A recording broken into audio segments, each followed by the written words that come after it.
Om Swastiastu. Shalom. Assalamualaikum warahmatullahi wabarakatuh. Namo Buddhaya, salam kebajikan dan salam harmoni. Halo teman-teman, perkenalkan nama saya Fetiara Fatma Ica dari jurusan Kimia, program studi S1 Pendidikan Kimia semester 2 Universitas Pendidikan Ganesha. Pada video kali ini saya akan membahas tentang ANOVA 1 jalur. Sebelum masuk kepada pembahasan utama, alangkah baiknya kita mengetahui terlebih dahulu apa sih itu ANOVA. Jadi, ANOVA merupakan teknik statistik inferensial yang digunakan untuk membandingkan rata-rata 3 kelompok sampel atau lebih berdasarkan perbedaan variansnya. ANOVA dikenal oleh Ronald Fisher dengan menggunakan uji F. ANOVA ini termasuk statistik parametrik, artinya dalam analisis, ada syarat yang harus terpenuhi seperti uji normalitas dan uji homogenitas. Adapun karakteristik dari ANOVA ini, yang pertama, membantu dalam analisis data pada desain penelitian eksperimen. Yang kedua, digunakan untuk melihat hubungan sebab akibat antar variabel. Yang ketiga, termasuk dalam statistik parametrik sehingga memerlukan uji asumsi. Ada 2 jenis ANOVA, ANOVA 1 jalur atau one way ANOVA dan ANOVA 2 jalur atau two way ANOVA. Adapun hipotesis dalam uji ANOVA, yang pertama bentuk kalimat. Hipotesis 0 atau H0, tidak ada perbedaan yang signifikan antara rata-rata hitung dari K kelompok. Hipotesis alternatif atau H1, di mana ada perbedaan yang signifikan antara rata-rata hitung dari K kelompok. Lalu adapun bentuk matematisnya, H0 mu1 sama dengan mu2 sama dengan titik-titik mu-K. H1 mu1 tidak sama dengan mu2, tidak sama dengan titik-titik, tidak sama dengan mu-K. Oke, sekarang kita masuk pada pembahasan ANOVA 1 jalur. Jadi apa sih itu ANOVA 1 jalur? ANOVA 1 jalur atau one way ANOVA merupakan salah satu jenis analisis varians yang digunakan untuk menguji apakah terdapat perbedaan rata-rata yang signifikan antar 3 kelompok atau lebih yang dipengaruhi oleh satu faktor atau variabel bebas. Nah, dalam ANOVA 1 jalur, hipotesis yang digunakan terdiri dari hipotesis 0 atau H0, di mana tidak terdapat perbedaan rata-rata antar kelompok. Jadi, semua rata-rata dalam kelompok itu sama. Yang kedua, hipotesis alternatif atau H1, di mana terdapat setidaknya satu perbedaan rata-rata antar kelompok. Adapun kriteria pengujian ANOVA 1 jalur ini, yang pertama, jika nilai signifikansi lebih dari 0,05, maka H0 diterima, artinya tidak terdapat perbedaan rata-rata yang signifikan antar kelompok. Yang kedua, jika nilai signifikansi kurang dari 0,05, maka H0 ditolak dan H1 diterima, artinya terdapat perbedaan rata-rata yang signifikan antar kelompok. Apabila hasil ANOVA menunjukkan perbedaan yang signifikan, maka analisis dilanjutkan dengan uji post hoc untuk mengetahui kelompok mana yang berbeda secara nyata. Nah, di sini ada langkah-langkah penyelesaian ANOVA 1 jalur. Ini merupakan langkah-langkah perhitungan secara manual. Yang pertama, kita harus mengasumsikan bahwa data dipilih secara acak, berdistribusi normal, dan variannya homogen. Yang kedua, kita membuat hipotesis kalimatnya dan hipotesis statistiknya. Yang ketiga, membuat daftar statistik induknya. Yang keempat, hitung jumlah kuadrat antar grup atau JKA. Yang kelima, hitung derajat bebas antar grup atau DBA.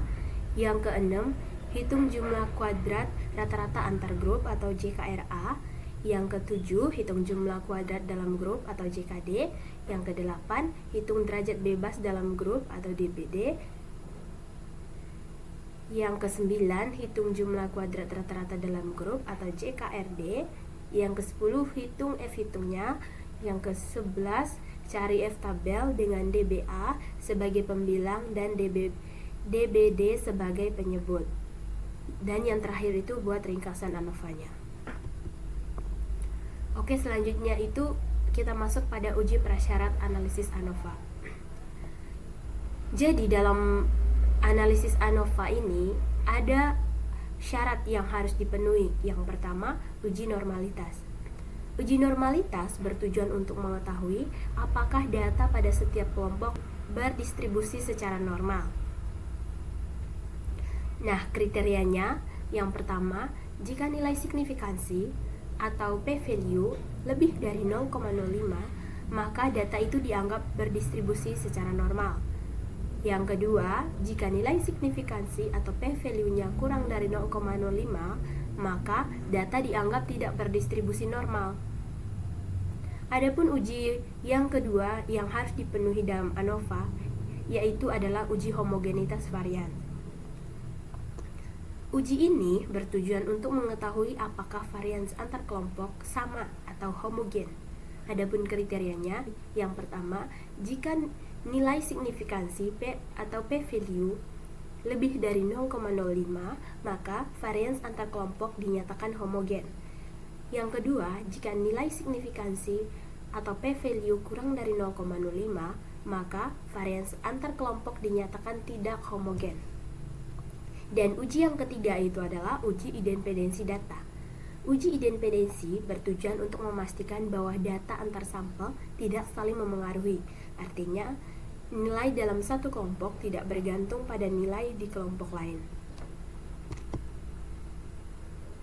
Nah, kita masuk pada uji pasca ANOVA atau uji lanjut.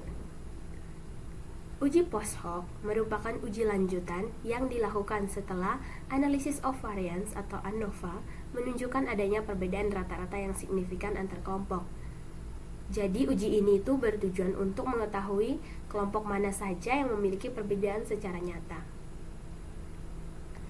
Nah, uji pasca ANOVA ini juga mempunyai kriteria. Yang pertama, jika nilai signifikansi atau p-value lebih dari 0,05, maka tidak terdapat perbedaan rata-rata yang signifikan antar kelompok. Yang kedua, jika nilai signifikansi atau p-value kurang dari 0,05, maka terdapat perbedaan rata-rata yang signifikan antar kelompok. Nah, teman-teman bisa lihat di sini ada beberapa jenis uji post hoc. Nah, di sini ada contoh permasalahan. Seorang peneliti ingin mengetahui apakah terdapat perbedaan yang signifikan dalam hasil belajar siswa yang menggunakan 3 metode pembelajaran yang berbeda. Yang pertama itu metode ceramah, yang kedua metode diskusi, dan yang ketiga metode eksperimen. Nilai ujiannya berskala 0 sampai dengan 100 dari 5 siswa pada setiap metode pembelajaran. Nah, di sini merupakan tabel kelompok, metode, dan nilai ujian. Di mana metode ceramah adalah kelompok 1 dengan nilai ujian 70, 72, 68, 74, 71. Metode diskusi adalah kelompok 2 dengan nilai ujian 78, 80, 76, 82, dan 79. Metode yang ketiga, eksperimen, merupakan kelompok 3 dengan nilai ujian 88, 82, 85, 90, dan 87. Yang pertama, kita akan membahas dengan cara perhitungan manual. Langkah yang pertama, kita mengasumsikan bahwa data dipilih secara random, berdistribusi normal, dan variannya homogen. Langkah yang kedua, kita membuat hipotesis dalam bentuk kalimat, yaitu H1 atau hipotesis alternatif, di mana terdapat perbedaan yang signifikan antara metode ceramah, diskusi, dan eksperimen. Sedangkan hipotesis 0 atau H0 tidak terdapat perbedaan yang signifikan antara metode ceramah, diskusi, dan juga eksperimen. Langkah yang ketiga, kita membuat hipotesis dalam bentuk statistik. Teman-teman dapat lihat di mana H1 Mu1 tidak sama dengan Mu2, tidak sama dengan Mu3. H0, Mu1 sama dengan Mu2, sama dengan Mu3. Langkah yang keempat, menghitung jumlah kuadrat antar grup atau JKA dengan rumus JKA sama dengan sigma X AI kuadrat per NAI dikurang sigma X Pi kuadrat dibagi N, sehingga JKA sama dengan 355 dikuadratkan per 5 ditambah 395 dikuadratkan per 5 ditambah 432 kuadrat per 5 dikurang dengan 1182 kuadrat per 15 sama dengan 25.205 ditambah 31.205 ditambah 37.324,8 dikurang 93.141,6 sama dengan 93.734,8 dikurang 93.141,6 sehingga hasilnya adalah 593,2. Langkah yang kelima, menghitung derajat bebas antar grup dengan rumus dBA sama dengan A dikurang 1 sama dengan 3, A nya adalah 3 dikurangi dengan 1 sama dengan 2. Jadi A itu adalah jumlah grup A. Langkah yang keenam, hitunglah kuadrat rata antar grup atau KRA dengan rumus KRA sama dengan JKA per dBA sama dengan 593,2. JKA yang sudah didapatkan ya tadi ya teman-teman, dibagi dengan dBA, di mana dBA-nya tadi adalah 2, sehingga hasilnya adalah 296,6. Langkah yang ketujuh, menghitung jumlah kuadrat dalam antar grup dengan rumus JKD sama dengan sigma X kuadrat T dengan rumus JKD sama dengan sigma XT kuadrat dikurang sigma XAI kuadrat per NAI.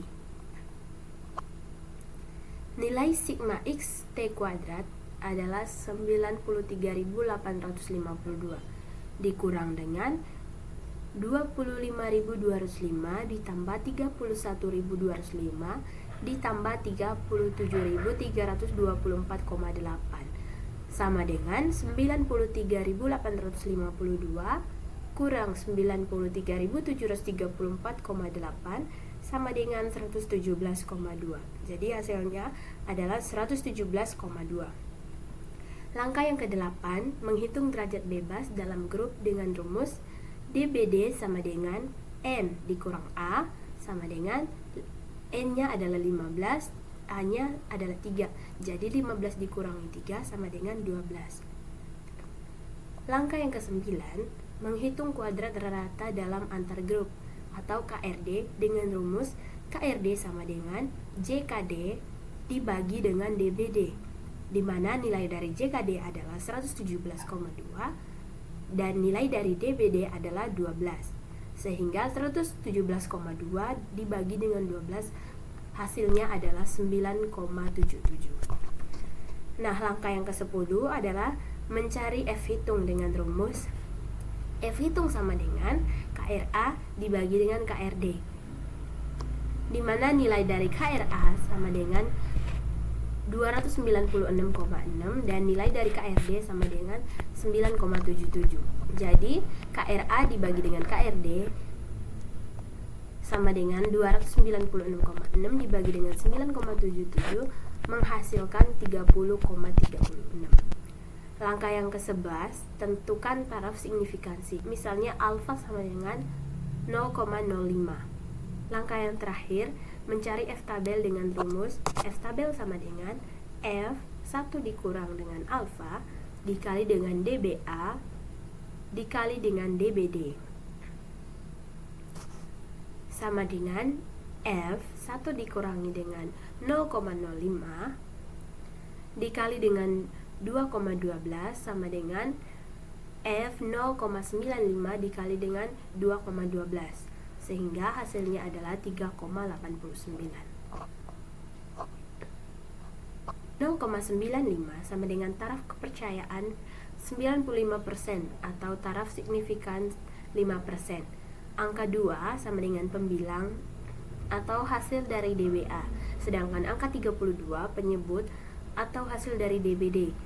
Apabila angka 2 dicari ke kanan dan angka 12 ke bawah pada tabel distribusi F, maka akan diperoleh nilai F tabelnya sama dengan 3,89. Untuk taraf signifikansi 5% digunakan bagian atas tabel, sedangkan 1% pada bagian bawah. Teman-teman bisa lihat di sini ada tabel ringkasan ANOVA 1 jalurnya dengan nilai-nilainya.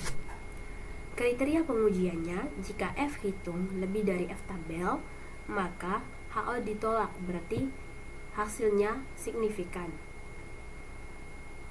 Maka F hitung dengan F tabel, ternyata F hitung lebih besar dari F tabel, atau 30,36 lebih besar dari 3,89, maka HO ditolak, berarti hasilnya signifikan. Sehingga dapat disimpulkan hipotesis 0 ditolak dan hipotesis alternatif diterima. Jadi terdapat perbedaan yang signifikan antara metode ceramah, diskusi, dan eksperimen. Nah teman-teman, karena langkah perhitungan manual sudah selesai, selanjutnya saya akan melakukan langkah yang kedua, yaitu perhitungan dengan bantuan program SPSS. Teman-teman bisa mengamatinya. Nah teman-teman, di sini saya sudah membuat tabel contoh data ANOVA 1 jalur dari contoh kasus di atas tadi, yaitu 3 metode: metode ceramah, metode diskusi, dan metode eksperimen. Di mana metode ceramah tadi adalah kelompok 1 dan metode diskusi adalah kelompok 2 dan metode eksperimen adalah kelompok 3. Langkah yang pertama, kita copy data yang ada di Microsoft Excel ini.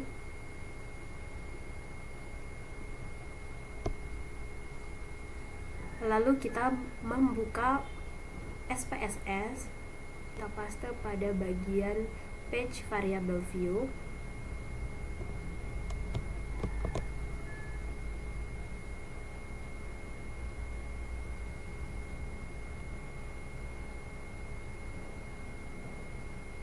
Sekarang kita ke variable view untuk mengisi nama variable 1, kita ubah jadi kelompok. Variable 2 kita ganti jadi nilai. Untuk value-nya, value 1 kelompok 1,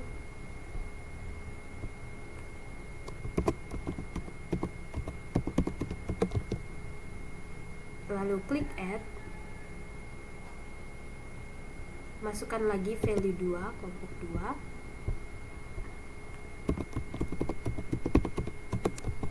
lalu klik add, masukkan value 3 kelompok 3, klik add dan oke.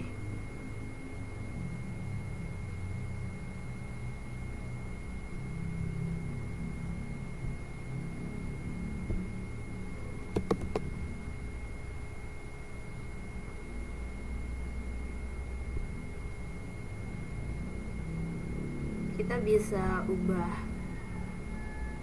pada align ini, kita bisa klik center untuk merapikan datanya.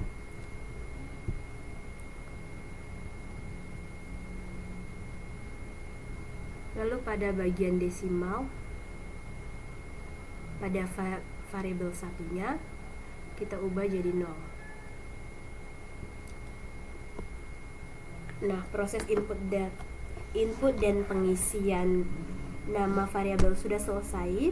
Selanjutnya saya akan melakukan analisis uji normalitas.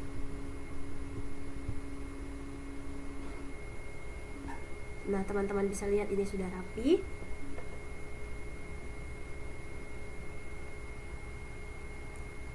Sekarang saya akan melakukan uji normalitas. Caranya, kita bisa pilih menu Analyze, lalu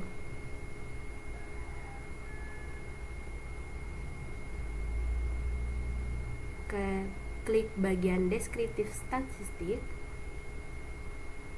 lalu klik Export. Untuk kelompok kita masukkan pada factor list, dan nilai kita masukkan pada dependent list. Lalu klik Plots, kita checklist pada normality plot with test, dan continue, lalu klik OK.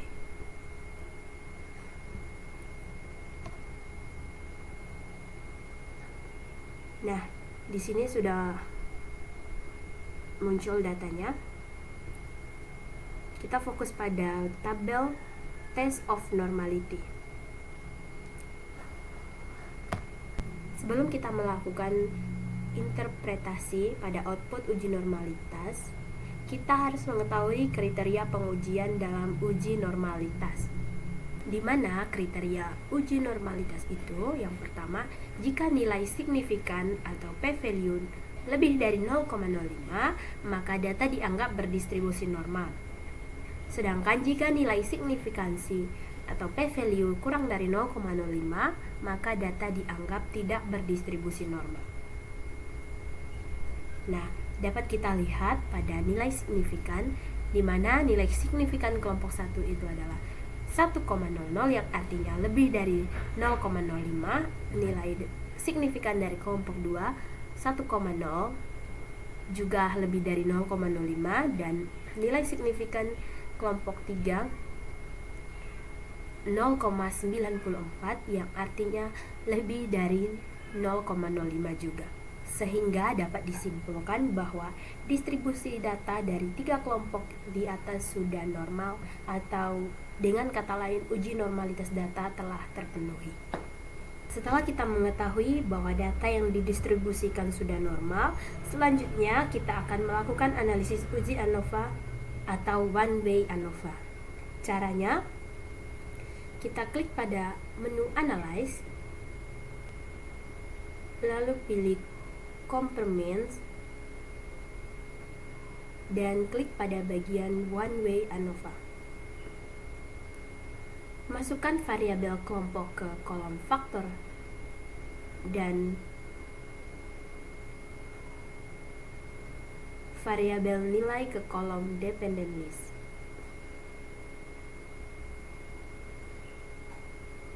Lalu klik option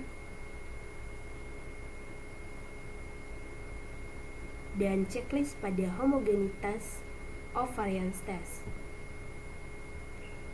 Lalu klik continue dan OK. Nah, di sini sudah muncul ya teman-teman tabel test of homogeneities of variance dan tabel ANOVA-nya. Yang pertama kita fokuskan pada tabel test of homogeneities untuk mengetahui apakah data ini sudah berdistribusi homogen atau tidak. Sebelum kita melakukan interpretasi pada output uji homogenitas, kita harus mengetahui kriteria pengujian dalam uji homogenitas. Di mana kriteria uji homogenitas yang pertama, jika nilai signifikan atau p-value kurang dari 0,05, maka varians antar kelompok dinyatakan tidak homogen. Dan yang kedua, jika nilai signifikan atau p-value lebih dari 0,05, maka varian antar kelompok dinyatakan homogen. Nah, teman-teman bisa lihat di sini pada bagian based on mean, nilai signifikannya adalah 0,66 yang artinya lebih dari 0,05. Sehingga dapat disimpulkan bahwa data yang didistribusikan sudah homogen atau uji homogenitas telah terpenuhi. Lalu kita lihat pada bagian ANOVA. Nah, sebelum kita melakukan interpretasi pada output uji ANOVA satu jalur atau one way ANOVA, kita harus mengetahui kriteria pengujian dalam uji one way ANOVA.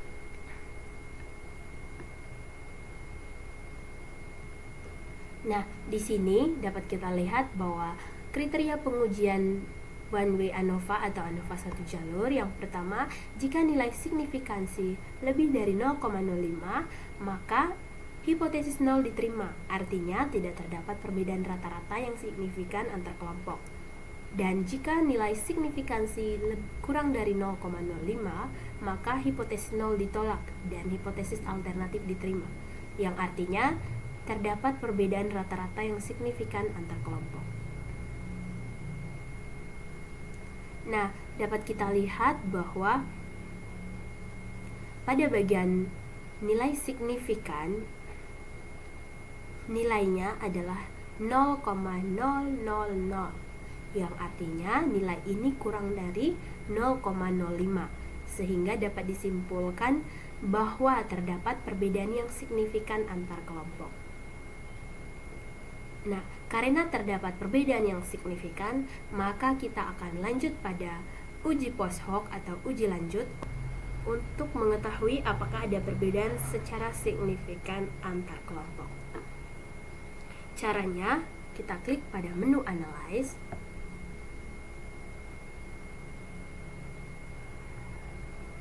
lalu pilih Compare, klik pada bagian One Way ANOVA, lalu pilih Post Hoc.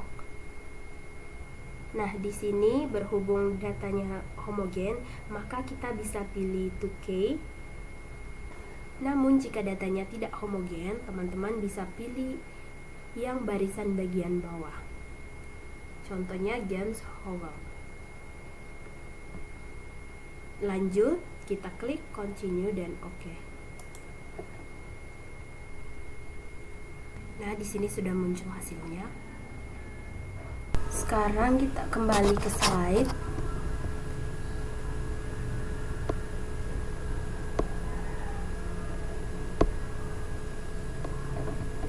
Di sini kita fokus pada tabel multiple compressions.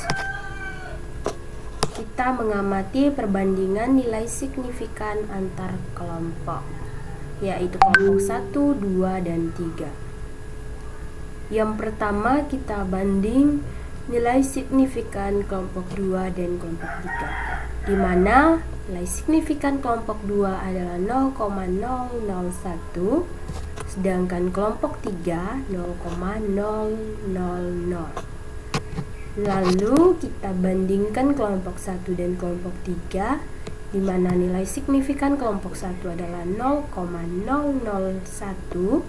dan kelompok 3 0,002. Lalu kita bandingkan kelompok 1 dan 2, di mana nilai signifikan kelompok 1 0,000 dan kelompok 2 0,002. Nah, berdasarkan hasil uji lanjut 2K HSD, diperoleh bahwa seluruh pasangan kelompok memiliki nilai signifikansi kurang dari 0,05. Hal ini menunjukkan bahwa setiap kelompok berbeda secara signifikan antar satu sama lain. Berikutnya kita fokus pada tabel homogeneous subsets. Nah, berdasarkan tabel homogeneous subsets, terlihat bahwa setiap kelompok berada pada subset yang berbeda. Hal ini menunjukkan bahwa tidak terdapat kelompok yang memiliki rata-rata yang sama secara signifikan, sehingga seluruh kelompok memiliki perbedaan yang nyata.